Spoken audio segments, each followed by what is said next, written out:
Hello dears, welcome to Xylem learning. മക്കളെ, Rima miss ആണ് കേട്ടോ. അപ്പോൾ നമ്മുടെ 7ാം ക്ലാസ്സിലെ ഫസ്റ്റ് ചാപ്റ്റർ ആയിട്ടുള്ള മെഡീവൽ ഇന്ത്യ, മധ്യകാല ഇന്ത്യയിലെ ഏറ്റവും പ്രധാനപ്പെട്ട ഒന്നാണ് Akbar's policy of religious tolerance.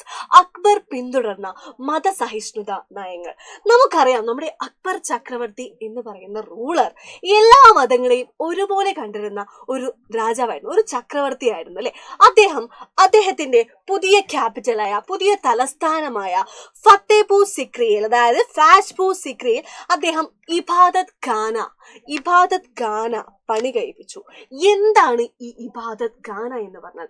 മക്കളെ, ഒന്നുമില്ല, അതൊരു മീറ്റിംഗ് ഹൗസ് ആണ്. ഡിഫറെന്റ് മതങ്ങളിൽപ്പെട്ട, ഡിഫറെന്റ് റിലീജിയൻസിൽ പെട്ടിട്ടുള്ള ഒരുപാട് സ്കോളേഴ്സും ഡിഗ്നിറ്ററീസും ഒക്കെ എന്താണ് ഈ ഒരു മീറ്റിംഗ് ഹൗസിൽ ഒത്തുചേരും. ഓക്കെ, അപ്പൊ അതിലൂടെ നമുക്ക് മനസ്സിലാക്കാം അക്ബർ പിന്തുടർന്ന മതസഹിഷ്ണുത, എല്ലാ മതങ്ങളെയും ഒരുപോലെ കാണുന്ന ഒരാളാണെന്ന് നമുക്ക് ഇതിലൂടെ മനസ്സിലാക്കാം. ഈ ഇബാദത്ത് ഖാനയിൽ എന്താ നടക്കുന്നത് നോക്കിയോ? വിവിധ മതങ്ങളിലെ പണ്ഡിതരും പ്രമുഖരും ഇവിടെ ഒത്തുചേർന്നിരുന്നു അല്ലെ. Scholars and dignitaries of various religions used to gather.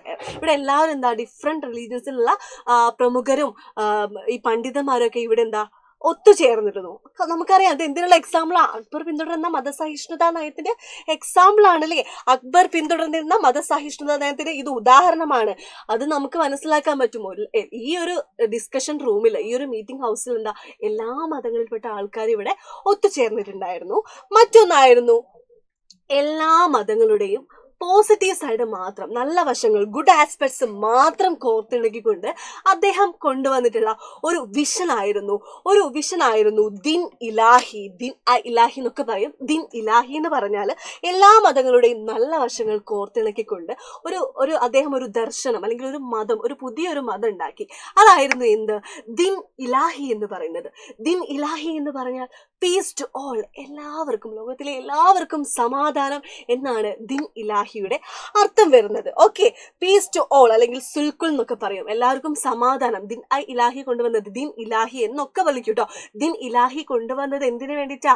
എല്ലാ മതങ്ങളുടെയും നല്ല വശങ്ങൾ, അതായത് ഗുഡ് ആസ്പെക്ട്സ് മാത്രം കോർത്തിണക്കിക്കൊണ്ട് ഒരു ദർശനം, ഒരു വിഷൻ കൊണ്ടുവന്നു. ആര്? അക്ബർ ചക്രവർത്തി. ഇതൊക്കെ എന്തിനുള്ള എക്സാമ്പിളാ? അദ്ദേഹം ഫോളോ ചെയ്തിരുന്ന മതസഹിഷ്ണുതാ നയത്തിന് എക്സാമ്പിൾ ആണ്. ദെൻ അടുത്തത് ജസിയ. അന്ന് ആ ഒരു ഇസ്ലാമിക രാഷ്ട്രത്തില് ജസിയ എന്ന് പറഞ്ഞുള്ള നികുതി, ജസിയ എന്ന് പറഞ്ഞൊരു ടാക്സ് നിലനിന്നിട്ടുണ്ടായിരുന്നു കേട്ടോ.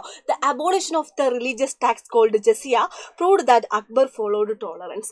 ഈ ജസിയ എന്ന് പറഞ്ഞ നികുതി വെച്ചാൽ ഈ ഒരു ഇസ്ലാമിക രാഷ്ട്രത്തില് നോൺ മുസ്ലിംസ്, അതായത് മുസ്ലിംസ് അല്ലാത്ത ഹിന്ദുക്കള് ഒരു വർഷത്തിൽ കൊടുക്കേണ്ടി വരുന്ന, അതായത് സ്ഥിരമായി താമസിക്കുന്ന ഹിന്ദുക്കള് ഒരു വർഷത്തിൽ കൊടുക്കേണ്ടി വരുന്ന നികുതിയായിരുന്നു ഈ ജസിയ എന്ന് പറയുന്ന നികുതി.